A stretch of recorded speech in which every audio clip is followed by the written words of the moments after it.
अस्सलाम वालेकुम जी, की हाल है दोस्तों, ठीक हो? अच्छा सर जी, अज असी फतेहकोट है बहावल नगर के नाल एक पिंड है, मौजा है फतेहकोट।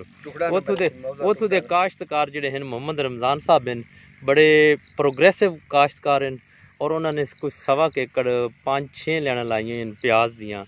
वो तुहाडे नाल गलबात करने भी किस हिसाब नाल लाइयां ते इस टाइम उनकी कंडीशन की है ते कितनी औसत आ सकती है सी जी। रमज़ान साहब अस्सलाम वालेकुम जी। वालेकुम अस्सलाम। अच्छा जी, रमज़ान साहब तुसीं दसो कि ये पहले नंबर ते केड़े टाइम लाया ते वैरायटी केड़ी है इसकी?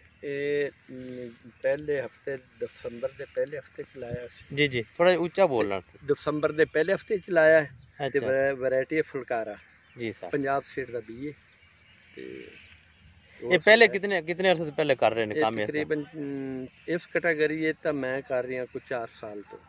4 साल तो? 4 साल तो ठीक है। ते बेड के उत्ते जेडे लाए सी ये पहली दफा ये? नहीं, बेड ते ही 4 साल तो कर रही हूँ, लेकिन अगे मेरे जेडे हाँ कपास वाला बेड ओहदे ते 8 लैना, लेकिन ये मक्की वाले बेड ते मैं 6 लैना काश्त कीतियां। अच्छा जी, एक 6 लैना कीतियां सी। मक्की दा बेड। अच्छा जी, पहले नंबर ते है तुसी दसो पनीरी आप खुद का तैयार की? बिल्कुल आप तैयार की। बीज साहब मिला? हाँ, बीज हिसाब मिला 1700 रुपए किलो। अच्छा 1700 रुपए किलो। और दिसंबर ਦੇ ਵਿੱਚ ਤੁਸੀਂ ਲਾਇਆ? ਨਹੀਂ, ਦਸੰਬਰ ਦੇ ਵਿੱਚ ਅਸੀਂ ਪਨੀਰੀ ਉਹਦੀ ਲਾ ਤੇ ਸ਼ਿਫਟ ਕੀਤੀ ਇਹਦੇ ਵਿੱਚ। ਅੱਛਾ, ਸ਼ਿਫਟ ਕੀਤੀ ਹੈ ਸੀ। ਹਾਂਜੀ ਠੀਕ ਹੈ ਜੀ। ਤੇ ਕਣ ਕਦੋਂ ਲੱਗਾ? ਕਣ ਉਸ ਤੋਂ ਕੋਈ 1.5 ਮਹੀਨਾ ਪਹਿਲੇ। 1.5 ਮਹੀਨੇ ਪਹਿਲਾਂ ਲੱਗਾ ਸੀ ਕਣ ਉਸ ਤੋਂ। ਇਹ ਆਮ ਸਾਦਾ ਪਲਾਂਟਰ ਨਾਲ ਕੜੀਆਂ ਖੇਣਾ? ਆਮ ਸਾਦਾ ਪਲਾਂਟਰ ਨਾਲ ਜਿਹੜਾ ਉਹ ਪੱਖਿਆਂ ਵਾਲਾ ਹੁੰਦਾ ਹੈ ਨਾ, ਆਮ ਜਿੰਦੇ ਤੇ ਕੋਈ ਸਪੈਸ਼ਲ ਮੱਕੀ ਵਾਲਾ ਨਹੀਂ, ਆਮ ਪਲਾਂਟਰ ਜਿਹੜਾ 2 ਕੁੜਾਂ ਵਾਲਾ ਹੁੰਦਾ ਉਹਦੇ ਨਾਲ ਅਸੀਂ ਖੇਡ ਤਿਆਰ ਕੀਤੀ। ਅੱਛਾ ਅੱਛਾ, ठीक है सी। ते ये मजदूरी कितनी दी है जी? मजदूरी ਇਹਦੀ ਇਹ ਲਵਾਈ ਜਿਹੜੀ 8000 ਰੁਪਏ, 2 ਗੋਡੀਆਂ ਇਹਨੂੰ 5-5000 ਚ ਗੋਡੀ ਪਈ ਹੈ ਸਾਨੂੰ ਏਕੜ ਦੇ ਹਿਸਾਬ ਨਾਲ। ਅੱਛਾ ਤੇ ਇਹ ਜਿਹੜਾ अच्छा मैं चलो सी मैं ਤਾਂ ਸਾਰੀ ਕਰਨੇ ਆ ਤਫਸੀਲਾਂ ਥੋੜੀ ਗੱਲ।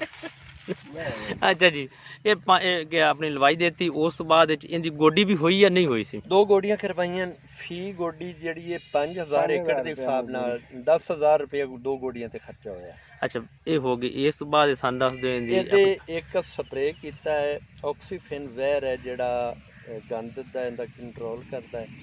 ਆਕਸੀਫਿਨ ਸਿੱਧਫ ਦੇ ਨਾਮ ਤੇ ਹੈ। ਅੱਛਾ, ਕੈਨਜ਼ੋ ਕੰਪਨੀ ਦੀ ਦਵਾਈ ਹੈ, ਉਹ ਅਸੀਂ ਇੱਕ ਸਪਰੇਅ ਨੂੰ ਕੀਤਾ ਹੈ, ਉਹਦੇ ਨਾਲ ਗੰਦ ਦਾ ਕੰਟਰੋਲ। ਇਹ ਤੁਸੀਂ ਕਿਸ ਨਜ਼ਰੀਏ ਨਾਲ ਲਾਇਆ ਵੀ ਕਿਤਨੀ ਔਸ ਆ ਜਾਂਦੀ ਸੀ? ਲੋਕ ਤਾਂ ਬੜੀ ਦੱਸਦੇ ਨੇ ਯਾਰ ਅਸੀਂ ਮੈਂ ਮੁxtਲਫ ਇਹ ਟ੍ਰਾਇਲ ਕਰਦਾ ਰਹਿਣਾ ਲੋਕਾਂ ਨੂੰ ਬਈ ਆਇਆ ਕਿ ਇਸ ਕੱਚ ਸ਼ਊਰ ਆਵੇ ਵੀ 1 ਏਕੜ ਜ਼ਮੀਨ ਨੂੰ ਕਵਰ ਕਰ ਰਹੇ ਹੋ ਤਾਂ ਉਹਦੇ ਚ ਤੋਂ 100 ਥੈਲਾ 80 ਥੈਲਾ ਲੈ ਰਹੇ ਹੋ ਤੇ ਅਗਰ ਇੱਕ ਪਾਲੀ ਲਾ ਤੇ ਅਗਰ ਤੁਸੀਂ 6 ਲੈਣਾ ਜਾਂ 7 ਲੈਣਾ ਐਵਰੇਜ ਲਿਆਉਂਦੇ ਹੋ ਤਾਂ ਤੁਹਾਡੀ ਜ਼ਹਿਰ 1 ਏਕੜ ਤੇ ਜਿਹੜਾ ਇਹ ਹੈ ਲੱਗਾ ਹੋਇਆ 3 ਏਕੜ ਦੇ ਬਰਾਬਰ ਤੁਹਾਨੂੰ ਪੈਦਾਵਾਰ ਦੇ ਦੇਗਾ।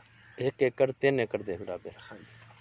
अच्छा, तो खाद का प्लान की है? खाद का प्लान 2 बोरी इनू नाइट्रेट है, 1 बोरी DAP एकड़ के हिसाब नाल ते पोटाश यूडीएल दी वो इस्तेमाल की, 1 थैला 25 kg का वो। बाकी NPK दे विच 13-2-44 जाफर वालियां दी वो कोई 2 स्प्रेयां दे विच 2-2 किलो में लाई स्प्रे दे विच। अच्छा, इनू कोई बाकी जेडे फंजीसाइड दा कोई फंजीसाइड दे तकरीबन 8 स्प्रे कीते मैं। 8 स्प्रे कीते फंजीसाइड की सबसे ज्यादा आंदा? जलसाव आंदा है, लोनी आंदी है? जलसाव यही शक्ल आंदी है दी, ए पत्ते वाली यही शक्ल आंदी है दी। अच्छा, जदों तू नुकरा ए जिवें ए हो रही है जी जी, ये नुकरा जलसाव आंदा है वो ही थोड़ी आवाज ना जी। हां जी, जलसाव इनू आंदा है ते जलसाव दे वास्ते फंजीसाइड दवाई 8 स्प्रे जी। 8 स्प्रे मैक्सिमम हुन ਤੁਹਾਡਾ कितने अखराजात हो गया उससे? मैक्सिमम मेरा अखराजात है ਇਹਦੇ ਤੇ कोई 53000 रुपया एकड़ ते। एकड़ ते टोटल 53000 रुपया जमीन अपनी करते, ठेका पाओ ते वो कोई 70,000 नु पैंदा है।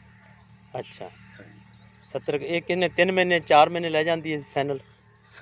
4 महीने ही हो गए ना, दिसंबर का महीना ते 4-5 बल्कि 6वें महीने जा रही है फसल। हुण इहदी पटाई होनी। इहदे ते बेड ते पानी किवें चढ़ाया सी? उत्ते चढ़ांदे रहने थल्ले लांदे रहने? नहीं थल्ले। केड़ी जगह ते? आ लेवल तुसी पानी इत्थे ते पानी दा लेवल ए इत्थे सी ते वातर उत्ते पहुंच गया? वातर उत्ते पहुंचदा है। अच्छा, वातर ते तैयार होया ਤੇ ਖਾਦ ਇਹਨੂੰ ਬੱਤਰ ਵਾਲਾ ਵੇਖੋ ਨਾ ਭਾਈ, ਇਹ ਬੱਤਰ ਵਾਲਾ ਇਹ ਮੋਟਾ ਹੈ। ਹਾਂ ਅੱਜ ਇਹਨੂੰ ਥੱਲੇ ਪਾਣੀ ਲੱਗਦਾ ਹੈ, ਉਹ ਉਹਨਾਂ ਮੋਟਾ ਨਹੀਂ ਹੈ, ਉਹ ਘੱਟ ਮੋਟਾ ਅੱਛਾ ਹੈ। ਜਿਹੜਾ ਬੱਤਰ ਵਾਲਾ ਸੀ ਉਹ ਮੋਟਾ ਹੈ। ਇੱਥੇ ਪਾਣੀ ਨਹੀਂ ਆਇਆ, ਪਾਣੀ ਨਹੀਂ ਇਹ ਇੱਥੇ ਵੀ ਪਾਣੀ ਨਹੀਂ ਆਇਆ, ਪਾਣੀ ਨਹੀਂ ਇੱਥੇ ਆਇਆ। ਤੇ ਮੁੜੇ ਕਿਵੇਂ ਖੁਸ਼ਕ ਨਹੀਂ ਰਹੇਗੀ ਜ਼ਮੀਨ?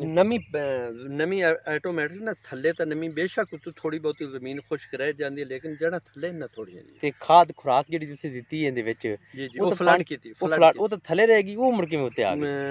ਜ਼ਮੀਨ ਸਾਫ ਹੈ, ਜੋ ਕੁਝ ਵੀ ਮਿਲਾ ਹੈ ਨਾ ਉਹ ਇਹਨੂੰ ਮੇਰਾ ਖਿਆਲ ਹੈ ਕਿ ਹੁਣ ਉਹ ਤਾਕਤ ਇਹਨੂੰ ਮਿਲੀ ਇਹਦੇ ਵਿੱਚ, ਗੰਦ ਗੁੰਦ ਤਾਂ ਕੋਈ ਨਹੀਂ। ਅੱਛਾ ਤੇ ਇਹ ਮੁੜ ਖੇੜੀ ਜਿਹੜੀ ਤੁਸੀਂ ਬਣਾਈ ਸੀ ਇਹ ਖੇੜੀ ਥੋੜੀ ਜੀ ਕੰਮ ਨਹੀਂ ਸੀ, ਜ਼ਿਆਦਾ ਵੀ ਖੇੜੀ ਤੇ ਬਣ ਸਕਦੀ ਹੈ?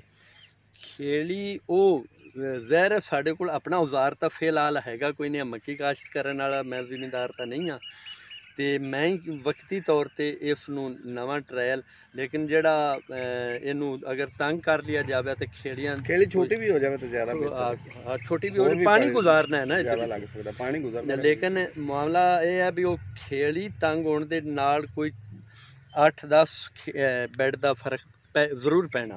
तो 8-10 अगर हिसाब लाइए तो कम से कम कोई 100-70-80 मन का फर्क पै गया। बिल्कुल पैना 70-80 मन का। ते तुसें 6 लाइयां सी, कुछ लोग 8 खेड़ियां लाई खड़े लेना उत्ते, ते मेरा ख्याल है कि अगर वो 8 लेना भी लांदे ना तो वो बैड जेड़ा मक्की दा दूधा कपाह दा काटन दा तैयार हुंदा है ना जी जी ਉਹਦੇ ਤੇ ਲਾਈਆਂ, और मैं ਉਹਦੇ ਤੇ 8 ਤੋਂ 9 ਲੈਣਾ ਲਾਂਦਾ ਰਹੀਆਂ, और महकमा ज़राअत ने 2 साल पहले मैं इस प्याज ਦੇ ਵਿੱਚੋਂ 25000 ਰੁਪਏ ਗਵਰਨਮੈਂਟ ਨੇ ਮੈਨੂੰ ਇਨਾਮ ਵੀ ਦਿੱਤਾ। अच्छा इस प्याज तो सिर्फ 8 लेना लावन ना? हाँ जी। अच्छा तो वो कितना होया थोड़ा प्याज? वो प्याज मेरा ख्याल है कोई 500 थैले दे अमाउंट। 500 की रेट विकाया? रेट तो कोई 600 रुपए 650। ਤੇ ਹੁਣ ਜਿਹੜਾ ਹੁਣ ਤਾਂ ਰੇਟ ਕਾਫੀ ਨਹੀਂ ਤੇਜ਼ ਚੱਲ ਰਹੀ ਹੈ।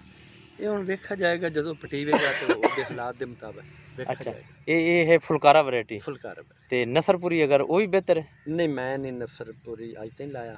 ਅੱਛਾ ਕਿ ਉਹਦੀ ਮਾਰਕੀਟ ਜਿਹੜੀ ਹੈ ਨਾ ਉਹ ਥੋੜੀ ਡਾਊਨ ਹੈ, ਇਹਦੀ ਮਾਰਕੀਟ ਅੱਛੀ।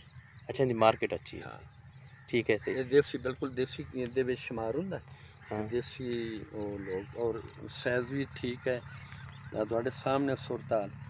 ਤੇ ਉਹ ਜਿਹੜਾ ਹੈ ਨਾ ਉਹ ਮੈਂ ਨਹੀਂ। ਤੇ ਅੱਜ ਤੁਸੀਂ ਤਾਰਫ ਪਹਿਲੇ ਕੋ ਨਹੀਂ ਕਰਾਇਆ? ਤਾਰਫ ਦੱਸ ਦਿਓ ਸਾਰਾ। ਮੇਰਾ ਨਾਮ ਜੀ ਮੁਹੰਮਦ ਰਮਜ਼ਾਨ ਹੈ, ਬਸਤੀ ਐਫਨ ਟੁਕੜਾ ਨੰਬਰ 1 ਦਾ ਮੈਂ ਰੇਸ਼ੀ ਹਾਂ। ਆਪਣਾ ਮੇਰਾ ਜ਼ਾਤੀ ਰਕਬਾ ਹੈ ਤੇ ਮੈਂ ਮੁਸਤਕਲ ਤੇ ਕਾਟਨ ਦਾ ਜ਼ਿਮੀਂਦਾਰ ਹਾਂ। ਕਾਟਨ ਦੇ ਹਵਾਲੇ ਨਾਲ ਮੇਰੀ ਇੱਕ ਪਹਿਚਾਨ ਹੈ ਤੇ ਬਸ ਇਹ ਵਿੱਚ ਥੋੜਾ ਬਹੁਤ ਸ਼ੌਕ ਕਰਨਾ ਹੈਗਾ। ਅੱਛਾ ਤੇ ਇਹ ਤਾਂ ਮੁੜ ਆ ਜਿਹੜੇ ਕਿਸੇ ਜਗ੍ਹਾ ਤੇ ਆ ਤਾਂ ਜ਼ਿਆਦਾ ਮੋਟਾ ਹੈ ਸੀ, ਹੁਣ ਸਾਨੂੰ ਇਹਦਾ ਅਸਲ ਰੋਲਾ ਤੇ ਬਣਾ ਖੜਾ ਹੈ ਕਿ ਦਰਮਿਆਨ 'ਚ ਪਾਣੀ ਨਹੀਂ ਪਹੁੰਚਦਾ। ਇਹ ਕੀ ਹੈ ਸੀ? ਅਸੀਂ ਤਾਂ ਨਹੀਂ ਪਹੁੰਚਦਾ ਦਰਮਿਆਨ 'ਚ, ਉੱਤੇ ਪਾਣੀ ਲਾਇਆ ਅਸੀਂ ਤਾਂ ਦੱਸੋ ਉਹਦੇ ਉੱਤੇ ਚੜਾਇਆ ਪਾਣੀ। ਕੋਈ ਪਾਣੀ ਨਹੀਂ ਆਵੇ। ਵੇਖੋ ਭਾਈਜਾਨ ਪੋਲੀ ਪਈ ਆ ਜ਼ਮੀਨ, ਇਹ ਦੇਖੋ ਨਾ ਇਹ ਜ਼ਮੀਨ ਪੋਲੀ ਪਈ ਹੈ, ਇਹ ਪਾਣੀ ਚੜਿਆ ਹੋਵੇ ਤੇ ਸਖਤ ਹੋ ਜਾਵੇ। ਅੱਛਾ ਚਲੋ ਹੁਣ ਕੀ ਤੁਹਾਡਾ ਆਖਰੀ ਪੈਗਾਮ ਕੀ ਲਾਉਣਾ ਚਾਹੀਦਾ ਸੀ? ਮੈਂ ਤੇ ਇਹੀ ਆਖਾਂਗਾ। ਅੱਛਾ ਜੀ ਰਮਜ਼ਾਨ ਸਾਹਿਬ, ਇਹ ਵੀਡੀਓ ਜਿਹੜੀ ਹੈ ਨਾ ਇਹ ਪੂਰੀ ਦੁਨੀਆ ਵੇਖਣੀ ਨੇ ਤੁਹਾਡੀ। ਜੀ ਜੀ ਠੀਕ ਹੈ। ਅਗਰ ਜਿਨ੍ਹਾਂ ਨੇ ਅਮਲ ਕਰ ਲਿਆ ਅੱਛੇ ਰਹਿ ਗਏ ਉਹ ਦਵਾਈ ਦੇ ਸਨ। ਅਗਰ ਕਿਸੇ ਨੂੰ ਮੁਆਵਜ਼ਾ ਕਰਨ ਦੂਸਰੀਆਂ ਫਸਲਾਂ ਦਾ, ਗੰਦਮ ਦਾ ਮੁਆਵਜ਼ਾ ਕਰਨ ਜਾਂ ਪਿਆਜ਼ ਦਾ, ਇਹਦੇ ਤੇ ਮੇਰੇ ਟੋਟਲ ਲਾਗਤ ਜਿਹੜੀ ਹੈ ਕੋਈ 53,000 ਰੁਪਈਆ ਹੈ ਅਖਰਾਜਾਤ ਵੀ ਮੈਂ ਗੋਡੀ ਮਜ਼ਦੂਰੀ ਪਾਣੀ ਲਵਾਈ ਤੇ ਇੰਨਾ ਖਰਚਾ ਤਾਂ ਆਮ ਫਸਲ ਤੇ ਹੋ ਜਾਂਦਾ। ਉਹੀ ਤਕਰੀਬਨ ਕੋਈ ਮੱਕੀ ਵਗੈਰਾ ਦੀ ਮੈਂ ਮਿਸਾਲ ਦਿਆਂਗਾ ਕਿ ਇਹ ਉਸ ਤੋਂ ਬਹੁਤ ਜ਼ਿਆਦਾ। ਅਗਰ 400 ਥੈਲਾ ਹੀ ਇਹ ਅਦਾ ਹੁੰਦਾ ਹੈ ਤੇ ਰੇਟ 1000 ਰੁਪਏ ਥੈਲੇ 4 ਲੱਖ ਰੁਪਏ ਦੀ, ਜਿਹੜੀ ਕਿ ਮੱਕੀ 15 ਏਕੜ ਵਿੱਚ ਇਤਨੀ ਆਮਦਨ ਨਹੀਂ ਦੇ ਸਕਦੀ ਜਿੰਨੀ ਕਿ ਇਹ ਬਚਤ 1 ਏਕੜ ਦੇ ਰਹੀ ਹੈ। ਠੀਕ ਹੈ ਜੀ। ਰਮਜ਼ਾਨ ਸਾਹਿਬ ਦੀ ਤੁਹਾਡੀ ਗੱਲ ਸੁਣਾਈ ਸੀ ਤੇ ਉਹਨਾਂ ਦਾ ਫਾਰਮ ਵੀ ਤੁਹਾਨੂੰ ਵਿਜ਼ਿਟ ਕਰਾਇਆ ਸੀ, ਆ ਤੁਹਾਡੇ ਸਾਹਮਣੇ ਉਹਨਾਂ ਦੱਸਿਆ ਹੈ ਤੇ ਉਹਨਾਂ ਦਾ ਨੰਬਰ ਦਿੱਤਾ ਜਾ ਸੀ। ਜਿਸ ਭਾਈ ਨੂੰ ਇਹਨਾਂ ਦੇ ਵਾਸਤੇ ਕੋਈ ਰਹਿਨਮਾਈ ਹੋਵੇ तो वो हाजिर हो। दसो सवालों जवाब दसो जी किस तरीके ने लाया, अगर तुहाडा राबता किया जाए तो। जी हाँ ठीक है जी। चलो जी ये तुहानू फील्ड विखा दिता है सी, इंशाअल्लाह बड़े अच्छे प्रोग्रेसिव काश्तकार सी ते तुहाडे सामने जी। वेखो जी बिल्कुल वत्तर की हालत विच, अक्सर लोग आंदे वातर नहीं पहुँचता। ये वेखो माशाअल्लाह जी, ये तो बड़ा मोटा सी ते सिर्फ थले चैनल विच, इस चैनल विच पानी वेखो इत्थे लगा है जिथे वातर है सी जी, इस जगह ते ही उन्हां दा पानी लगा है सी। बाकी सारे ਦੇ ਸਾਰੇ ਨੂੰ ਵਾਟਰ ਮਿਲਾ ਹੈ। ਵਾਟਰ ਮਿਲਣ ਦੇ ਨਾਲ ਆ ਤੇ ਵੇਖੋ ਨਾ ਮਾਸ਼ਾਅੱਲਾ ਬੱਤਰ ਵਾਲਾ ਪਿਆਜ਼ ਥੱਲੇ ਵਾਲੇ ਨਾਲੋਂ ਮੋਟਾ ਹੈ ਤਕਰੀਬਨ। ਇਹ ਵੇਖੋ ਨਾ ਥੱਲੇ ਵਾਲਾ ਜਿਹਨੂੰ ਪਾਣੀ ਲੱਗਦਾ ਰਿਹਾ, ਇਹਨੂੰ ਪਾਣੀ ਨਹੀਂ ਲੱਗਿਆ ਹੁੰਦਾ। हाँ तो मोटा है जिथे जिथे वातर सिर्फ लगा है ठीक है जी दुआएं याद रखे ऐसी।